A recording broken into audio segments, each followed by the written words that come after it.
जय गुरुदेव, जय माँ गायत्री। सभी को मेरा प्रणाम। मैं आज अपने वरिष्ठ परिजनों से कुछ कहना चाहती हूँ। जो हमारे वरिष्ठ परिजन हैं वो आजकल मोबाइल की लत उन्हें भी लग गई है।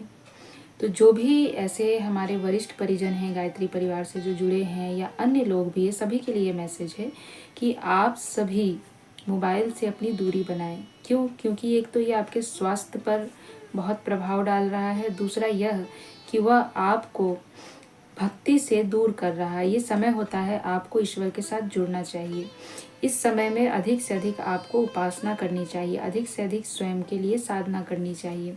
और ऐसी परिस्थितियों में मैंने देखा है कि हमारे परिवार के या हमारे आसपास जितने भी वरिष्ठ बुजुर्ग लोग हैं, वो सभी अपना समय जो है वो व्यतीत करने के लिए मोबाइल का सहारा ले रहे हैं। तो एक तो उनका स्वास्थ्य बहुत प्रभावित हो रहा है, और दूसरा कि वो जो इस समय भगवान से जुड़ने की समय है, उस समय को भी व्यर्थ गवा रहे हैं। तो सभी से निवेदन है कि आप अधिक से अधिक स्वाध्याय कीजिए और थोड़ा बहुत आप मोबाइल चलाइए। ऐसा नहीं है, आप जानकारी लीजिए। मोबाइल चला भी रहे हैं तो आपको यह ध्यान देना है कि आप क्या देख रहे हैं। यदि आप किसी का प्रवचन सुन रहे हैं, कुछ अच्छी आध्यात्मिक बातें सुन रहे हैं या भजन सुन रहे हैं तो बहुत अच्छी बात है, लेकिन आप लोग अक्सर कार्टून देखने में या अन्य प्रकार की गतिविधियों में जो दिमाग लगा रहे, रील्स देख रहे हैं, तो इससे आपका कोई लाभ नहीं है। ऐसा लाभ तो खैर किसी के लिए नहीं है, चाहे फिर वो युवा हो या बुजुर्ग हो। लेकिन बुजुर्ग के लिए इसलिए खास करके ये बातें हैं क्योंकि एक तो उनका स्वस्थ रहना आवश्यक है, दूसरा कि वह अपने जीवन के बहुत से समय को गवा चुके हैं। तो जो समय मिला है उस समय को ईश्वर के प्राप्ति में लगाना चाहिए, स्वाध्याय में लगाना चाहिए, अध्यात्म में लगाना चाहिए। घंटों बीत जाते हैं रील्स देखते देखते, घंटों बीत जाते हैं कार्टून्स देखते देखते। तो आपको ये ध्यान रखना होगा कि आपको क्या करना चाहिए, आपके लिए इस समय में क्या आवश्यक है। आप जितना अधिक भजन में खुद को रमाएंगे, आप जितना अधिक प्रवचन में खुद को रमाएंगे, आप जितना अधिक ईश्वर में खुद को रमाएंगे, आप जप तप कीजिए, ध्यान साधना कीजिए। ध्यान बहुत उत्तम है आपके लिए। ये इस समय में यदि आप ध्यान करते हैं तो ये सबसे अच्छी बात है कि आपको ध्यान जब लगने लगेगा तो स्वतः ही आपका स्वास्थ्य भी ठीक होगा, ईश्वर से भी आप जुड़ेंगे और अन्य प्रकार के भी आपको बहुत से लाभ मिलेंगे। आपको कोई प्रक्रिया नहीं आती है तो आप अपने गुरु का ध्यान कीजिए। आप सहस्त्र दल कमल में बैठे हुए अपने हृदय में गुरु को ध्यान कीजिए, पूज्य गुरुदेव का ध्यान कीजिए, पूज्य गुरुदेव से बातें कीजिए। आपको ये समय की कीमत समझनी होगी। हम युवा किसी न किसी कारणवश या मजबूरी बस हमारा समय मोबाइल या इंटरनेट की दुनिया में प्रभावित हो चुका है, परंतु आपके लिए यह आवश्यक नहीं है। क्योंकि आप यदि रील्स नहीं देखेंगे, कार्टून्स नहीं देखेंगे तो उससे आपका कोई नुकसान नहीं होगा। आप अगर ऑफिस वर्क काम करते हैं तो फिर आपके लिए कोई बात नहीं, आपको मोबाइल चलाना आवश्यक है, आपको लैपटॉप चलाना आवश्यक है, सोशल मीडिया से जुड़ना आवश्यक है।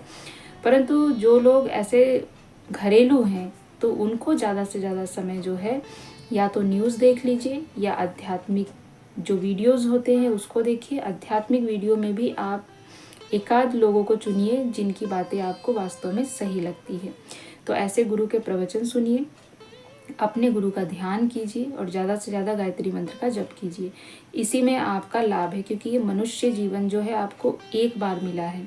आगे न जाने आप किस योनि में जन्म लेंगे और फिर आपको पता नहीं प्रभु भक्ति के लिए समय मिले ना मिले, ईश्वर भक्ति के लिए समय मिले ना मिले, ध्यान साधना उपासना आराधना के लिए आपको समय मिले ना मिले, भजन के लिए आपको समय मिले ना मिले, ये कौन जानता है। इसीलिए जो समय मिला है इसको गवाइए मत। देखिए, कुछ लोग ऐसे हैं जिनको समय का अभाव है, वो साधना करना चाहते हैं, उपासना करना चाहते हैं, भक्ति करना चाहते हैं, पर उनके पास समय नहीं है। समय कैसे नहीं है? क्योंकि वो कोई जॉब कर रहा है, कोई अपने वर्क में है, कोई बिजनेस कर रहा है, तो अनेक प्रकार से उसके पास समय नहीं है। परंतु आप जो वृद्ध परिजन हैं या जो एक उम्र के पड़ाव पर परिजन है या जो घरेलू परिजन है, उनको ज़्यादा से ज़्यादा समय मिलता है, तो उनको अपने समय को व्यर्थ नहीं गंवाना चाहिए। समय की सदुपयोगिता को समझिए। पूज्य गुरुदेव ने बहुत कुछ सिखाया है, आप पूज्य गुरुदेव के जीवन से सीखिए। पूज्य गुरुदेव अपना 1 सेकंड का समय बर्बाद नहीं करते थे। कितने बूढ़े हो गए थे पूज्य गुरुदेव, तभी वो अपना लेखन कार्य चालू रखते थे। अपनी गायत्री मंत्र की लेखनी करते रहते थे, साहित्य लिखते रहते थे, जप करते रहते थे, लोगों से मिलना जुलना, इस समाज को कैसे सही करना है, लोगों के विचारों को कैसे सही करना है, इन सब पे वो कार्य करते रहे। तो आप सबको भी अपने जीवन को बहुमूल्य समझकर उस जीवन के सही समय का सही सदुपयोग करना है। ये सभी के लिए जो अपने समय को ऐसे ही इंटरनेट, सोशल मीडिया, यूट्यूब और न जाने कितने सारे रील्स देख देख कर ही व्यर्थ गवाते हैं। देखिए, सोशल मीडिया बुरा नहीं है, उससे हमें बहुत जानकारी मिलती है, हम अप टू डेट रहते हैं, लेकिन उतना ही करना है जितना कि हमारे लिए आवश्यक है।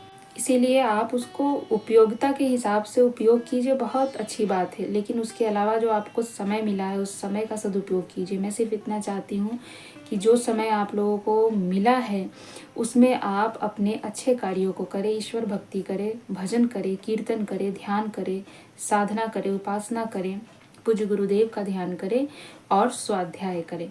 तो इन चीज़ों को करने में आप अपना समय लगाएंगे तो आपका ही हित है, क्योंकि हर व्यक्ति अपना जीवन जीकर चला जाता है और जो कर्म वो करता है वही साथ लेकर जाता है, ना वो किसी को देता है और ना किसी से कुछ लेकर जाता है। इसीलिए जो भी आप भक्ति कार्य करेंगे, जो भी आप साधना उपासना करेंगे, वो सब आपके साथ ही जाएगा, ना वो हमें देकर जाएंगे, ना हमारी ध्यान साधना भक्ति आप हमसे लेकर जाएंगे। इसीलिए जितना अर्जित कर सकते हैं उतना अर्जित कीजिए और एक एक क्षण को बहुमूल्य समझते हुए उसका सदुपयोग कीजिए और उसको सही कार्य में लगाइए। यही अनुरोध है मेरा सभी परिजनों से।